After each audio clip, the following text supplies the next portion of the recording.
चलिए student start करते हैं एक्सरसाइज 3.2 का क्वेश्चन नंबर सेकंड स्टार्ट करते हैं। क्वेश्चन नंबर सेकंड में क्या कह रहा है स्टूडेंट्स, कह रहा है आपको दो इक्वेशन दे रखी है 2x plus 3y equal to 11 और दूसरी दे रखी है आपको 2x minus 4y equal to minus 24। आपको m की वैल्यू निकालनी है। क्या करना है आपको m की वैल्यू निकालनी है, जिसमें से आपको इक्वेशन दे रखी है y equal to m x plus 3।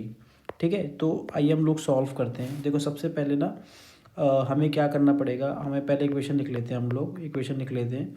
Equation क्या दे रखी है आपको 2x plus 3y 2x plus 3y equal to 11।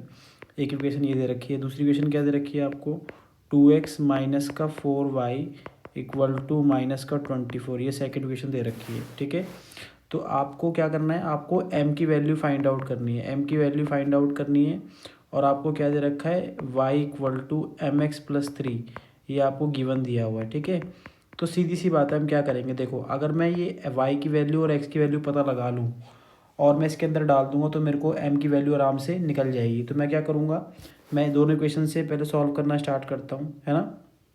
तो क्या करता हूँ, फ्रॉम इक्वेशन फर्स्ट को पहले मैं सॉल्व करता हूँ सब्स्टिट्यूशन मेथड से।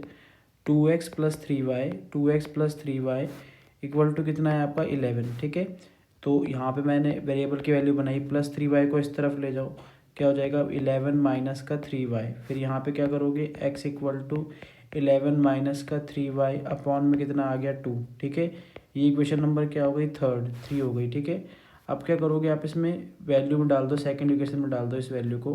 पुटिंग द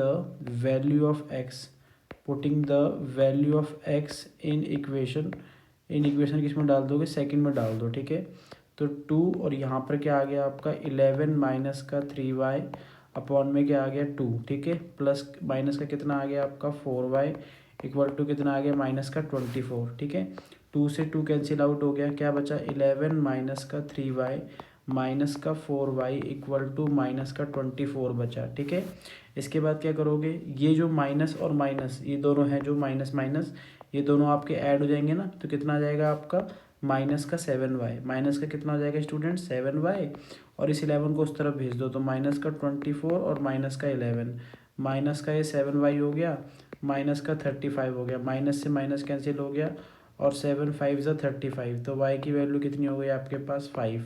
जब y की वैल्यू 5 हो गई, आप किसी भी इक्वेशन के अंदर डाल दो। ठीक है, आपकी किसकी वैल्यू निकल जाएगी, x की वैल्यू। चलो हम लोग थर्ड इक्वेशन में y इक्वल टू 5 डालेंगे। ठीक है, तो यहाँ लिख देते हैं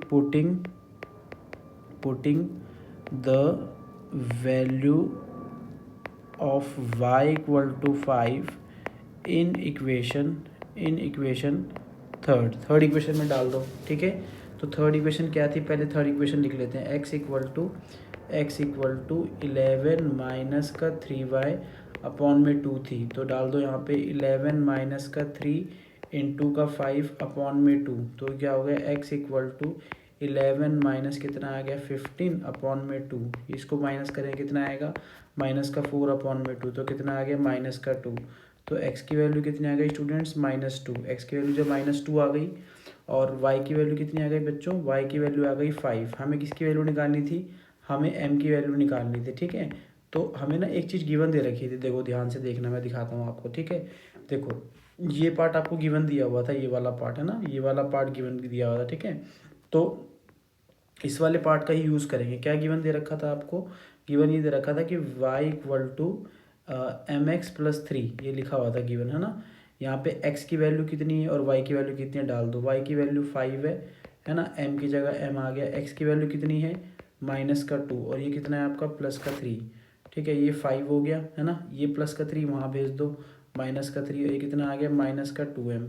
ये कितना आ गया 2 इक्वल टू माइनस का 2m, है ना। 2 से 2 कैंसिल कर दो, 1 हो गया। 1 इक्वल टू कितना आ गया माइनस का m, माइनस को माइनस से मल्टीप्लाई कर दो दोनों तरफ, आंसर क्या आ जाएगा आपका, m की वैल्यू -1 आपका आंसर आ जाएगा। समझ में आया स्टूडेंट्स। ठीक है, ये वाला जो क्वेश्चन था ये बेसिक वाले बच्चों के एग्जाम में आता है। दो टाइप का है ना, बेसिक और स्टैंडर्ड होता है एग्जाम, है ना। मैथ लेते हैं आप लोग, तो बेसिक वाले बच्चों के लिए ये क्वेश्चन इंपॉर्टेंट था। ठीक है, ये आया भी था पिछले साल एग्ज़ाम के अंदर, काफ़ी पेपरों में आया था, तो आप लोग इसको कंसीडर कर सकते हैं। ठीक है, बाकी इसका तो सारे क्वेश्चन है, बट ये थोड़ा सा अच्छा क्वेश्चन था तो इसलिए मैंने बता दिया आपको। ठीक है, तो ये एनसीईआरटी से था, तो इस तरीके से आपको क्वेश्चंस करने हैं, ठीक है। क्वेश्चन समझ में आया, इंपॉर्टेंट था, लाइक और सब्सक्राइब करें माय चैनल। Thank you.